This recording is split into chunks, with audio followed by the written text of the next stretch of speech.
All right, circuit 9 looks something like this. We've got a 9-volt battery, 4 kilo ohm resistor, a switch that can go in 2 positions, capacitor, and then a network of 3 resistors there, 2 branches in parallel, and on one branch you got 2 in series. So the first question is, what current flows immediately after the switch is closed to the left position in milliamps? So this way. So right now you would assume when it's in between nothing is happening, but as soon as you close it to the left, suddenly you have the potential for current to flow in this branch. This branch, you can kind of say, well, if a wire isn't hooked up to anything, it's probably at the same potential as this side. So you'd say if these sides of these resistors are at the same potential, then there's nothing happening here. So when you're in the left position, you're really just dealing with a branch there attached to the battery. So let's see, this is question 1. And then let's see, exactly what it asked was, switch is shown right, sorry, there we go. Immediately after the switch is closed to the left, what is the current in milliamps? Okay, so what current's coming out of the battery immediately after? So this is something with capacitors you want to look for. Sometimes we'll ask immediately after the switch is closed or a long time after. And what we're usually referring to is the state of the capacitor. When you're immediately after, immediately usually also means the discharged capacitor. And if a capacitor is discharged, we should think, how does it behave?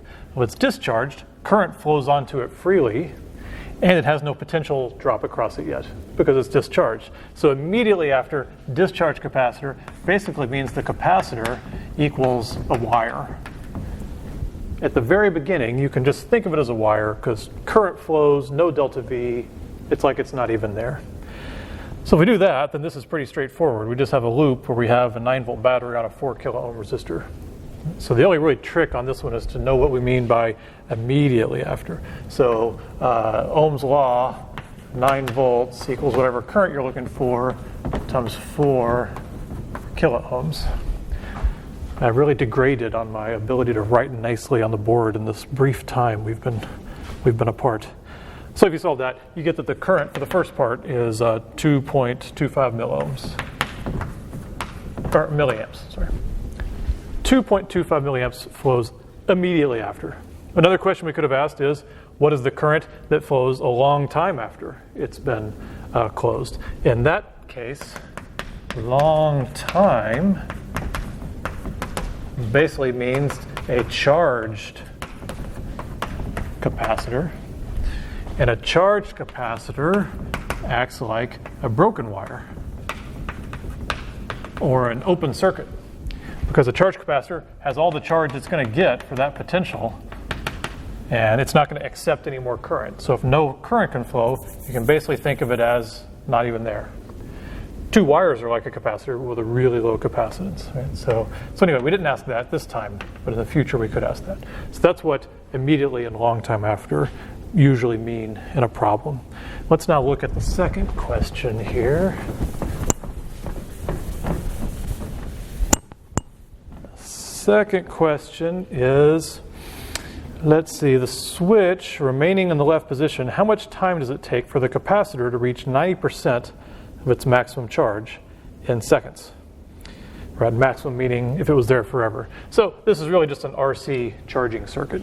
So 2 is what is the time to 90% charge? And the way to start answering it is to realize this is an RC charging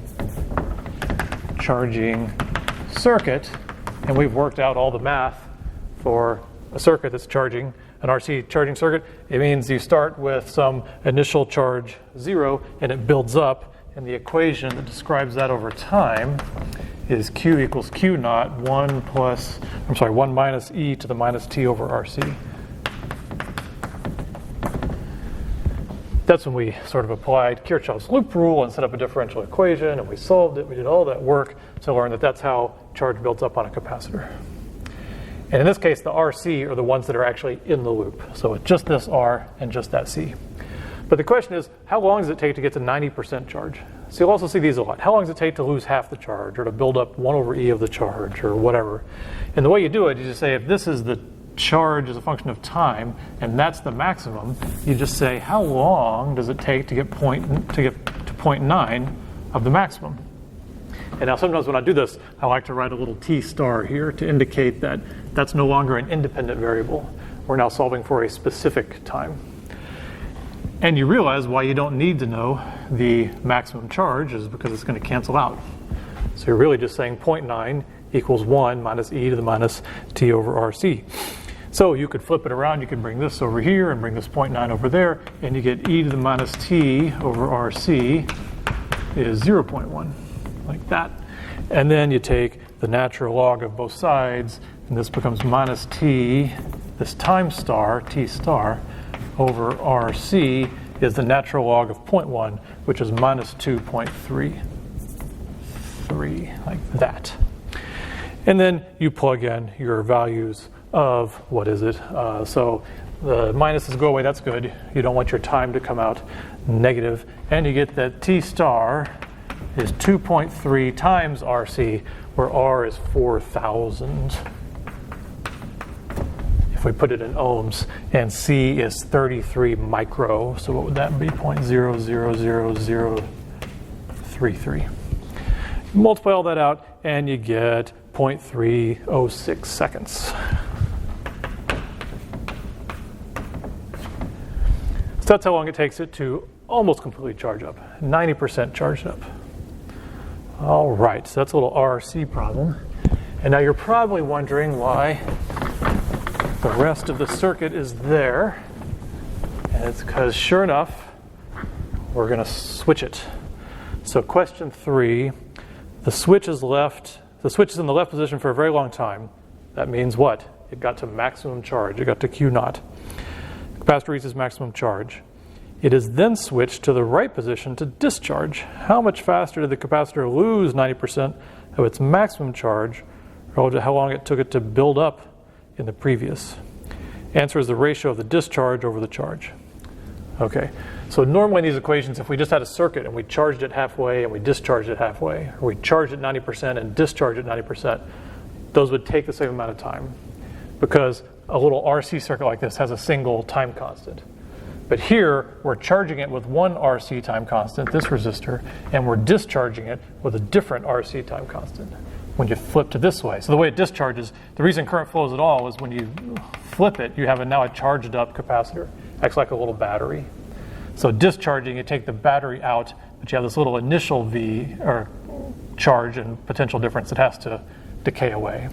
So that decay is exponential decay away. What I'm pointing out is the reason these aren't the same amount of time, the reason the answer isn't just 1, is because this RC is different from that RC. All right, so we sort of did the charge part. Let's look at what is the equation to discharge a capacitor. It's Q equals Q naught e to the minus t over RC.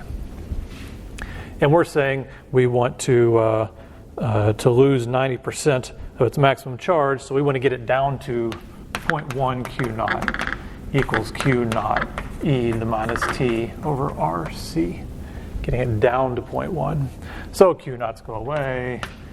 Take the natural log of both sides. It looks exactly mathematically the same, but we're getting it down to 0.1, and we don't have the 1 minus. So those things kind of cancel, and it ends up giving you a similar situation. Here you would say minus t star over RC is the natural log of 0.1 minus 2.3. So you get essentially the same equation. T star is 2.3 times R times C. But this is R2. This is R of this. Before we would have said it's R, it's R of the 4 kilo ohms. So we'll call this T star 2. Okay. All right, so then you look at it and you say, what did they ask for? They wanted the ratio of the times from the previous answer and this answer. So this would be, what they're really looking for is T star 2 over what before we just called T star. If I was thinking ahead, I would have put a 1 there. but I don't really rehearse these or prepare them. I just start talking is how I usually do this. So we look at those and we say, okay, this one's 2.3 R2,